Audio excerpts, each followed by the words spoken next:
A retired general sits in a small room with journalists. Nobody asked, but he said it anyway. If we had lost the war, I would have been tried as a war criminal. No regret in his voice. No apology.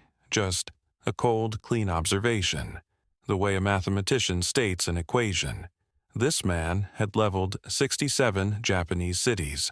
And today, we're going to talk about what happened in those cities, how it happened, and why it's still not being talked about. In the spring of 1946, a retired Air Force general named Curtis LeMay sat down with a small group of journalists in Washington and said something that almost no one in his position had said publicly before. He said that if the United States had lost the war, he expected he would have been tried as a war criminal. He said it matter-of-factly, the way a man states a technical observation about the weather. He was not expressing remorse. He was not seeking absolution. He was describing, with the same clinical precision he had applied to the destruction of 67 Japanese cities, what he understood to be the arithmetic of victory and accountability. This is the part that rarely appears in the standard accounts of American involvement in the Second World War. It is the story of the methods the United States employed between 1941 and 1945 that sit in the uncomfortable space between military necessity and something considerably harder to name. You need to understand what the American bombing campaign against Japan actually looked like on the ground before any of the larger arguments make sense. By early 1945, the United States Army Air Forces had concluded that their existing strategy of high-altitude precision daylight bombing against Japanese industrial targets was not working. Japanese factories were dispersed. Cloud cover over the home islands made precision targeting nearly impossible for a substantial portion of the year. The B-29 Superfortress, the most expensive weapons program in American history at that point, was not delivering results that matched its production cost. LeMay, commanding the 21st Bomber Command from the Mariana Islands, made a decision in late February of that year that altered the character of the air war entirely. On the night of the 9th of March, 1945, 279 B-29s took off from Tinian, Saipan, Guam, carrying M-69 incendiary cluster bombs instead of high explosives. They flew low, between 5,000 and 9,000 feet, well below their normal operational altitude. They flew at night. Their target was not a factory district or a military installation. Their target was a roughly rectangular section of eastern Tokyo, containing some of the most densely populated residential neighborhoods on Earth, home to hundreds of thousands of working-class Japanese civilians living in wooden structures built on streets no wider than footpaths. The bombers arrived just after midnight. The first aircraft dropped their incendiaries in a pattern designed to create an X-shaped marker at the center of the target zone.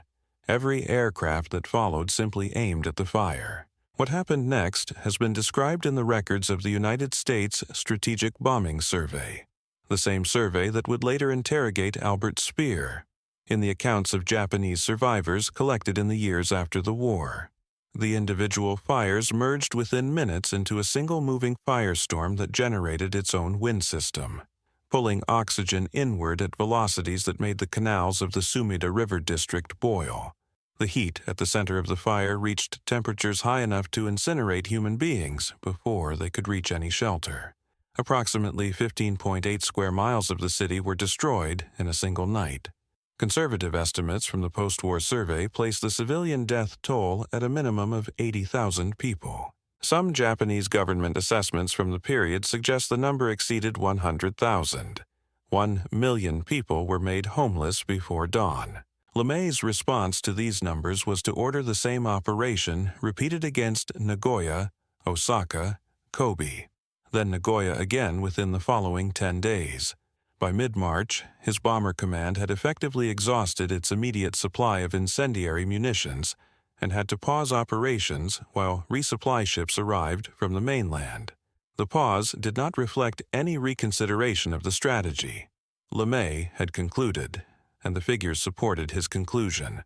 That incendiary area, attacks against Japanese cities were producing measurable results in terms of industrial output disruption, and that the cost in American aircrew lives was substantially lower than daylight precision operations. The calculation was explicit and documented. It was the same kind of industrial arithmetic that Speer had begun applying to German war production on the other side of the world, expressed in different units. The wider firebombing campaign against Japan continued through the spring and summer of 1945. By August, LeMay's command had conducted major incendiary raids against 67 Japanese cities. The United States Strategic Bombing Survey's post-war assessment estimated that the campaign as a whole killed somewhere between 300,000 and 330,000 Japanese civilians and injured an additional 400,000. Approximately 8 million people were left homeless. These are not disputed figures in any serious historical literature. They are the numbers produced by the survey that the United States government commissioned to assess its own campaign, written by analysts who had every institutional reason to present the results favorably. Here is the part that connects to a specific decision made on the morning of the 6th of August, 1945. The Enola Gay, a B-29 assigned to the 509th Composite Group, dropped a single uranium gun-type fission bomb over the city of Hiroshima at 8:15 in the morning local time. The bomb detonated at an altitude of approximately 1.900 feet above the Shima Surgical Clinic, roughly 550 feet from its intended aiming point. Within the first minutes, somewhere between 70,000 and 80,000 people died. By the end of 1945, accounting for radiation sickness and burn injuries sustained during the attack, the total death count in Hiroshima had reached approximately 90,000 to 140,000 people, depending on which set of casualty estimates is used. 3 days later, a plutonium implosion bomb fell on Nagasaki and killed between 40,000 and 80,000 more. The combined immediate death toll from both weapons was somewhere between 110,000 and 210,000 human beings, nearly all of them civilians. President Harry Truman, who had authorized both attacks without consulting the full cabinet and without significant input from the civilian scientific community outside the Manhattan Project's own leadership, justified the decision on a specific empirical claim. He argued, and his military advisors provided estimates to support this argument, that a conventional invasion of the Japanese home islands would have cost American forces somewhere between 250,000 and 1 million casualties and would have killed a far larger number of Japanese civilians than the atomic bombs ultimately did. The invasion plan, codenamed Operation Downfall, had been drawn up in 2 phases. The first phase, Operation Olympic, was scheduled for November 1945 and targeted the southern island of Kyushu. The second phase, Operation Coronet, was planned for March 1946 and targeted the Kanto Plain outside Tokyo. American military planners estimated that Japanese forces defending Kyushu alone would number somewhere around 600,000 troops by the invasion date. What is less widely known is that by the summer of 1945, American signals intelligence derived from the Ultra program had detected a substantial buildup of Japanese forces on Kyushu that significantly exceeded the estimates used to justify the invasion timetable. Some American military planners examining those intercepts were already questioning whether Olympic was feasible without catastrophic losses on both sides. The question of whether Japan was also preparing to surrender through Soviet intermediaries, whether a guarantee of the emperor's status would have accelerated that surrender without either an invasion or an atomic attack, has generated a body of historical dispute that remains unresolved in the primary sources. What the primary sources do show clearly is that these questions were raised within the American decision-making apparatus before the Hiroshima attack, and that the decision proceeded without resolving them. The deception campaigns that the United States ran in support of the Normandy invasion represent a different category of tactic, one that was sanctioned under the laws of war, as they were then understood, but that required the construction of an institutional apparatus for systematic lying on an industrial scale. Operation Fortitude, which was the Allied deception program designed to convince the German High Command that the main invasion force would land at Pas-de-Calais rather than Normandy, involved the creation of an entirely fictional Army group. This formation was designated the 1st United States Army Group and was nominally commanded by General George S. Patton, a choice made specifically because German intelligence had assessed Patton as the most capable American ground commander and would find it plausible that he led the primary invasion force. The Army Group had a full order of battle, a headquarters staff, unit insignia, and radio traffic.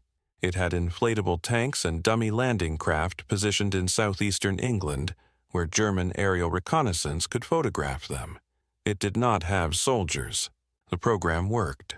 After the actual landings at Normandy on the 6th of June 1944, the German High Command held substantial armored reserves in the Pas-de-Calais region for weeks, waiting for the main assault that Fortitude had convinced them was still coming. The 15th Army, which could have reinforced the Normandy front during the critical weeks when the Allied beachhead was most vulnerable, remained positioned to repel an invasion that existed only in carefully crafted signals, traffic, and inflatable rubber. The military effectiveness of Fortitude is not seriously disputed.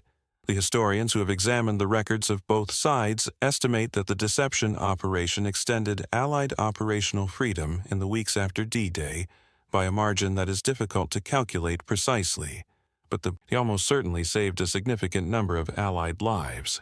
The Office of Strategic Services, established by Franklin Roosevelt in 1942 under the command of William Donovan, a decorated veteran of the First World War and a Wall Street lawyer, was the first centralized American intelligence organization with a mandate to conduct foreign covert operations. Before the OSS existed, American foreign intelligence had been fragmented across the State Department, the War Department, and the Navy. Donovan's organization combined research and analysis, espionage, counterintelligence, sabotage, what would later be called psychological warfare, under a single institutional roof. The OSS ran double-agent operations against German intelligence networks in Western Europe, conducted sabotage missions behind German lines, supported resistance movements in occupied countries. Many of these operations involved the deliberate falsification of information, the manipulation of individuals who were not given full knowledge of how they were being used, the authorization of lethal action against specific targets outside any formal legal framework that existed in American law at the time. The American propaganda apparatus that operated domestically through the Office of War Information represents a third category. The OWI produced films, posters, radio programs, print materials designed to shape American public understanding of the war and to sustain support for policies that might not have survived full public scrutiny. The racial characterization of Japanese enemies in American wartime propaganda was substantially more dehumanizing than the characterization of German enemies, a disparity that historians studying the Pacific War have connected to the pattern of conduct that appeared among American servicemen in the Pacific Theater, including the documented practice of collecting skull trophies from Japanese war dead, a practice that was widespread enough to be noted in official military reports and in correspondence that passed through Army censorship without triggering formal prohibition. These were not isolated incidents. They were a documented pattern that existed within a command structure that was simultaneously issuing detailed operational orders about incendiary bomb payloads and aiming point selection.